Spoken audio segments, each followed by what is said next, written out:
The Arcanist Audio presents Ashen Rider, a Dusk and Dawn novel by James D. Mills, read by the author.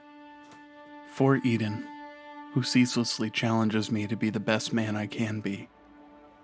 Thank you to Lee Patton for believing in this story and for the countless hours you spent with it. It matters not how straight the gate, how charged with punishments the scroll. I am the master of my fate. I am the captain of my soul. Invictus by William Ernest Henley, 1920. Prelude. The Scarlet Chair. Year 398, during the First Wistron Rebellion. We made camp in the Cauld Creek, a moldering bog just beyond the borders of the Golden City. The march was merciless and brutal. We'd lost 300 men crossing our own lands. We knew the risks. We knew the land. We were tired of the Southerners laying claim to our home. Weary of the Valentines telling us how to be. We're Wistrons. We know how to be. So we assembled and followed the infallible Queen Collence over the deadly chain across the Wise. The motherland is ours, but her winds care not for whom they cut down. So too the swamp mosquitoes and bloodflies, sucking us dry. Some of my men gathered round a bonfire, the white smoke of fresh-fallen pine keeping away the bugs. All was silent aside from a woman's voice, a Scanu by her dark skin, and a fighter by the cords in her forearms. Comely, to be sure, but her eyes were fierce, not to be trifled with. She wore the leopard-hide robes of a keeper. She was a follower of Great Mother Death, a priestess of Morgana. The men kept their distance as they listened to her tales with rapt attention. I sat on a log next to my lieutenant. He was young, only earning his name after my previous lieutenant took a raider's arrow in the neck, not 5 leagues gone from Wistra. My boy had dragged him to safety best he could, but the damage was done. "So what's all this about?" I whispered. The boy only shrugged. "Some storyteller. Joined the march as we passed through Asvold. What's a bloody Scanu doing in a backwater like that?" "Passing through, I reckon," he said, chewing on a lump of salted venison. "Just like us." The woman spoke like a poet, her words swaying with subtle rhythm. It was a show, a rehearsed performance. I stretched out my legs and took a swig of watered wine from my skin. Can't be mad at a free show, I thought. Can't be mad at all. An excerpt from the Hymiad. "Hear my voice, O blessed spectators, and learn the truth of the goddess corrupted. In the vale betwixt she sits upon the Scarlet Chair, accursed and vain, once liberator, now tyrant. The lady of the chair sings her song, breaking the ears of all she surveils.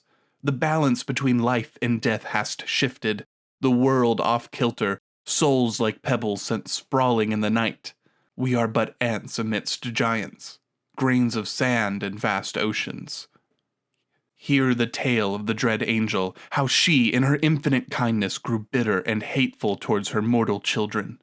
We are nothing but chattel to the goddess corrupted, tools to be used and discarded, fuel to feed her gluttonous fires. Hear the tale of Morgana, the goddess corrupted, once the farrier of souls and custodian of the great beyond. She rules the vale betwixt, divided by the river Acheron, whose silver waters rise, drowning the earth with preternatural expansion. Once a valley on the brink, now a sea of waste on the edge. The undelivered souls within Morgana suffer and fester, trapped in a place now sequestered by boundless obscura. Careless and lifeless, the angel sits upon her throne, the chair that lives, which feasts upon the blood of lives lost and souls sundered. We are cursed, my friends, cursed to live fitful lives, waking dreams compared to the eternity of torment awaiting us in the underworld. Our benefactor hast fallen, a cruel torturer taking her place, wearing her beloved face.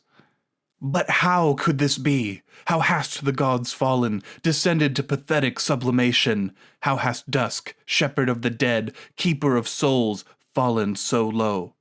Why hast she abandoned us, to languish alone? Yes, friends, I know the tale. Listen close. and listen well. Hold tight your lovers and children, for they're all you have. Nothing awaits us across the sands. The river Acheron has flooded and congealed, now a sea of foul intent and festering cruelty. Yes, friends, I know the tale. Listen close and listen well, for we're all damned to hell. Long ago, in the vale betwixt, Baptiste Fournier had begun to fear his lord. Everyone feared his lord, but never the Lord's chosen. Never them.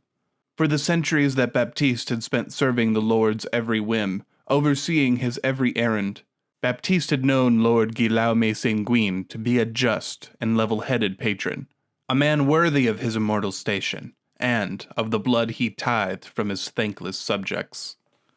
Baptiste slouched over his writing desk, rubbing his temples. Everything good must come to an end.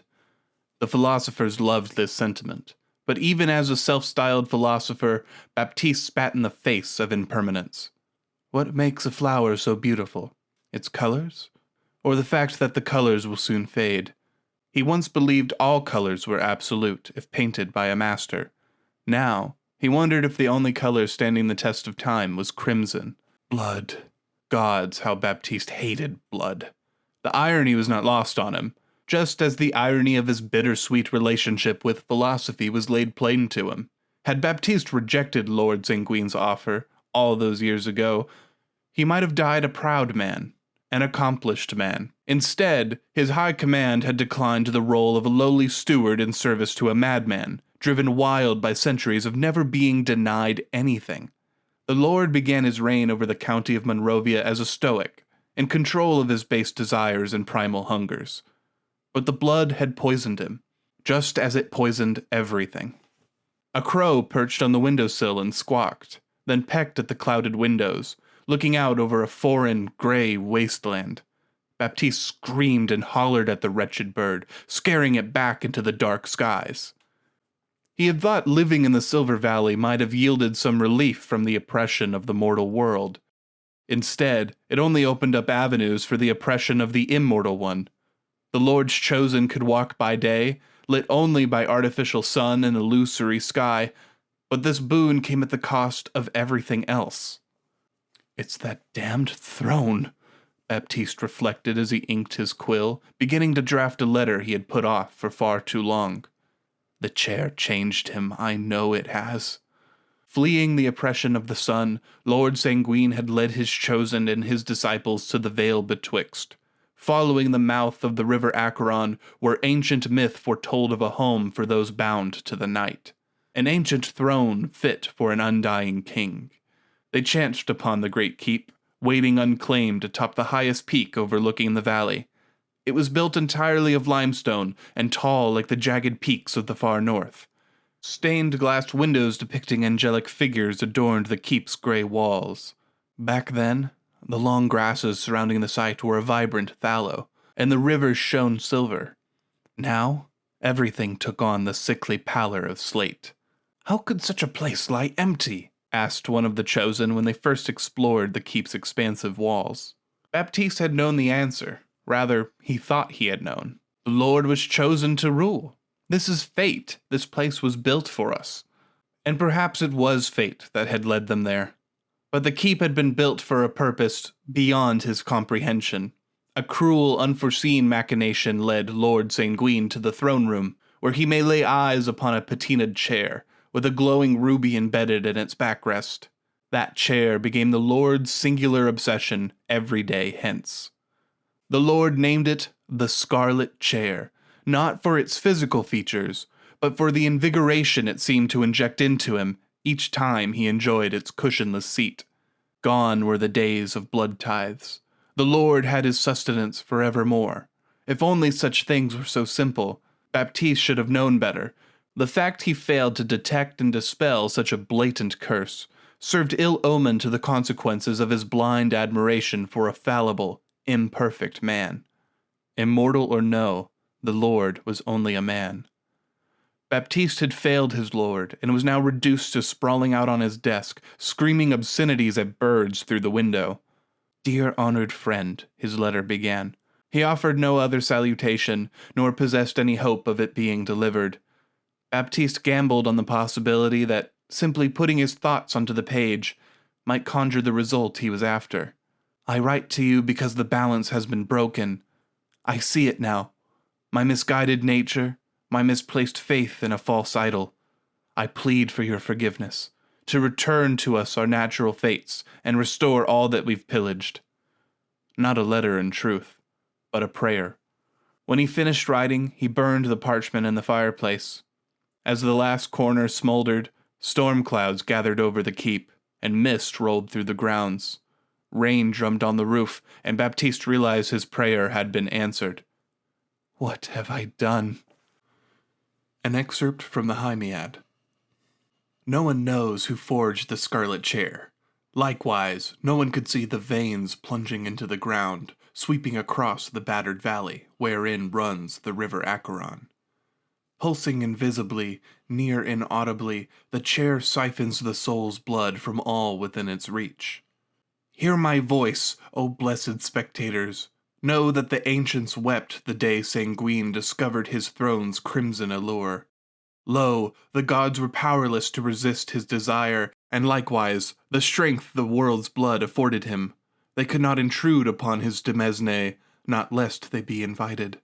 Addicted to the sweet taste offered by the chair, the Lord Sanguine launched a campaign, herding subjects to his newly established county on the borders between life and death. The blessed valley fell ill as the living quarried her body and cut her hair to build their houses and their temples and their banks. People from near and far flocked to the great county of Monrovia, free from the grip of the empire to be ruled instead by a beloved, immortal lord. Yes, dear friends, the people of Monrovia knew Lord Sanguine for what he was.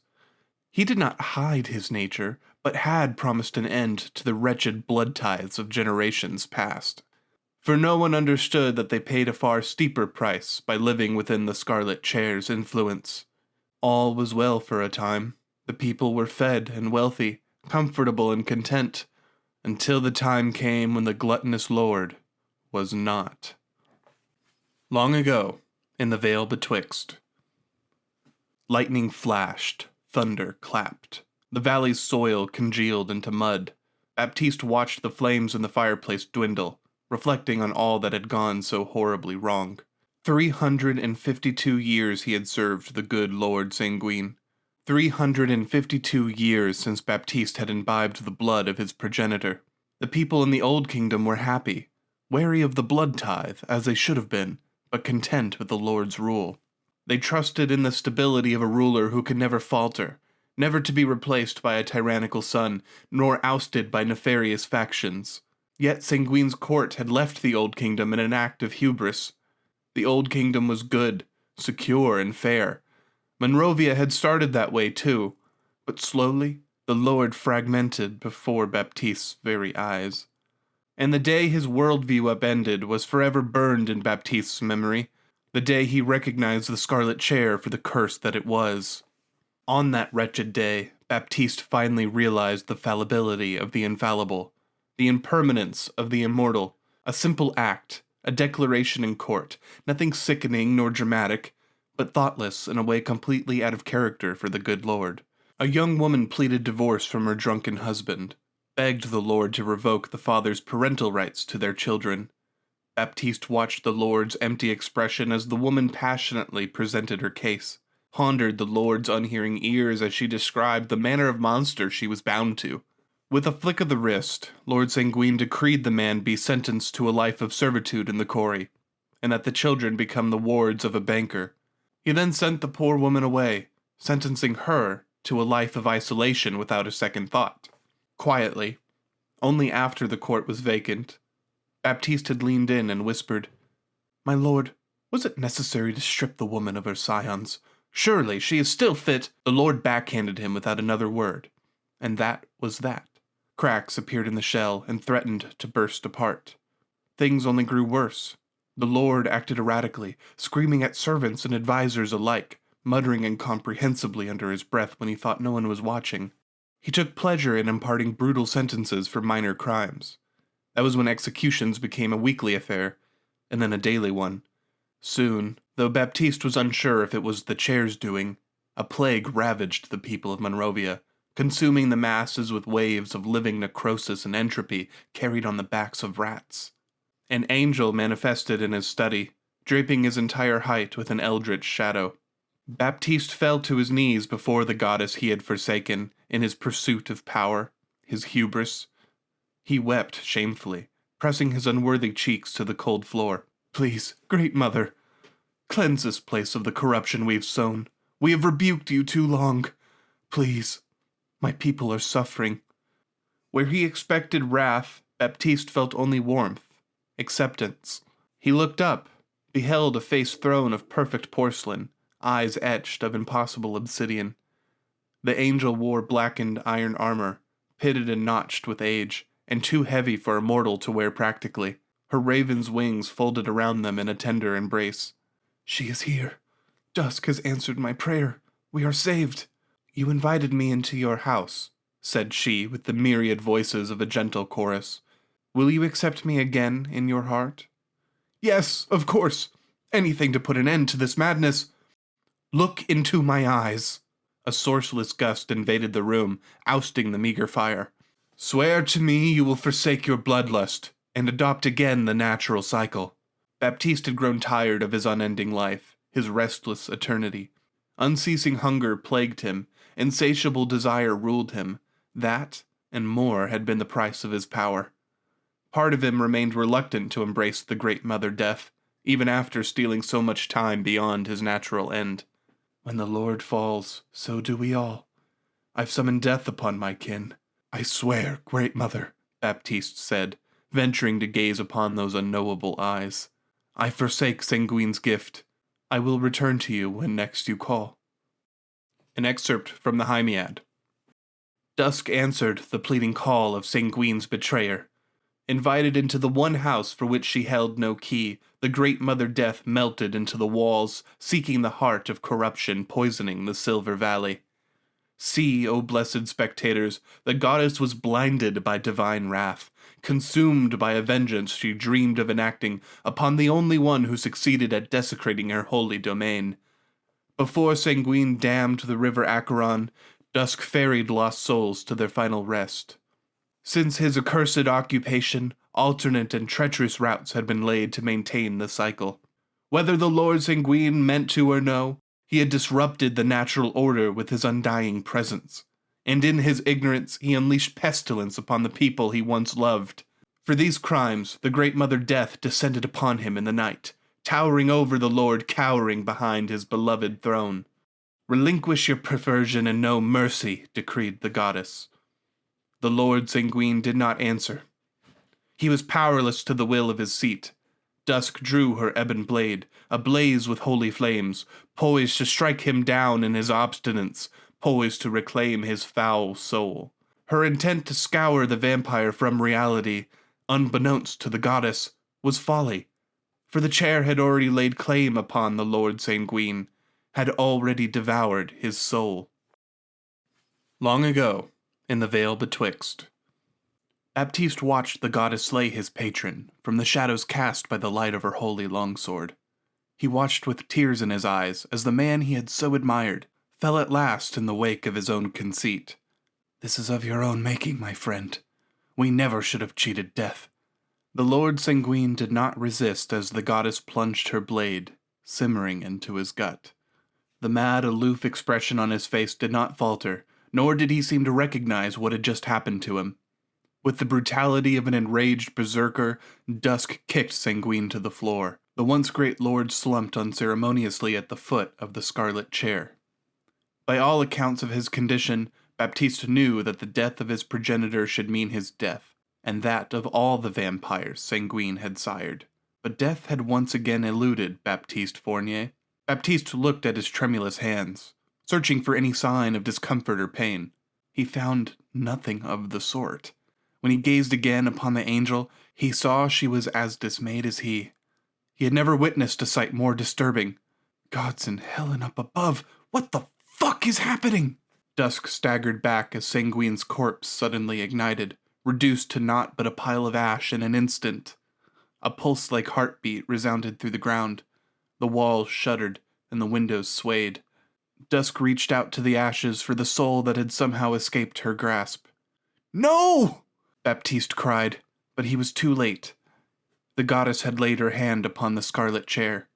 A pall fell over her porcelain face. A glaze seeped over her obsidian eyes. And the goddess corrupted took her rightful seat on her new throne. Year 398, during the First Wistrin Rebellion. We sat silent as the woman finished her tale. Usually the bards and poets we encountered on the road have a way of uplifting my men. I marveled at how this storyteller shattered the wills of 100 men without even a single spell cast. A few boys began arguing about the legitimacy of it. The story was not Wistrin by any stretch, that much was clear. It was borderline heresy to my ears. I prayed to Morgana on the eve of every battle I've fought. I thought of all the family and friends I'd lost over the years, the soldiers I'd lost just in the last season crossing the tundra. I shivered to think the Great Mother wasn't waiting for them at the other end. When most of my boys wandered off, I confronted the Skanyu woman. "Why in the name of all that's good would you tell a story like that? You know where we're headed." The storyteller smiled, showing perfect, unnatural ivory teeth. "It is the kindest story I know, Captain." "If that's the case, I think you'd best move on to another camp." "No matter. I did not offer my words for succor." Nothing wears at me like people speaking in riddles. I shook my head. "So you burdened us with doubt for the fun of it? We march with Queen Calance against the whole of Valencia on the morrow, and my boys are already defeated by your lies." The storyteller laughed, reached into her robe, and produced a gnarled twig. She pressed it into my hand, closed my fingers round it. Holding my hand shut, she said, "My story is old, the conflict long resolved. Your comrades will know the soul's rests when their time comes. The past exists so that we may comprehend the present and prepare for the future. Think about my words, then think about your quest, eh?" With that, the woman left, disappearing into the fog. I thought maybe she was a sorceress or a witch, or more likely, some soothsayer, foreseeing the cloud of lives to be stolen from either side in the days to come, and doing what she could to prevent it. I rolled the twig between my fingers, ruminating on what she had said, the story she had told. I thought about my queen and the brutal path lying before my kin. I'd been a soldier my whole life, and for the first time since leaving home, I thought about turning around to brave the elements of the wise. That, I thought, might be preferable to what was to come. Howdy, folks. You know I've been working on my fantasy novels for a while now, and they're finally about to launch on Kickstarter. The pre-launch page is live, and I'd love your support. If you enjoy what I do, click Notify Me so you'll know the second it goes live. Since you're watching this video, you know that writing is not my career. That's why I need your help. Contributions from this Kickstarter go directly to production of not only my books, but other books in the future. You are paving the way for future indie authors. Let's make this happen together.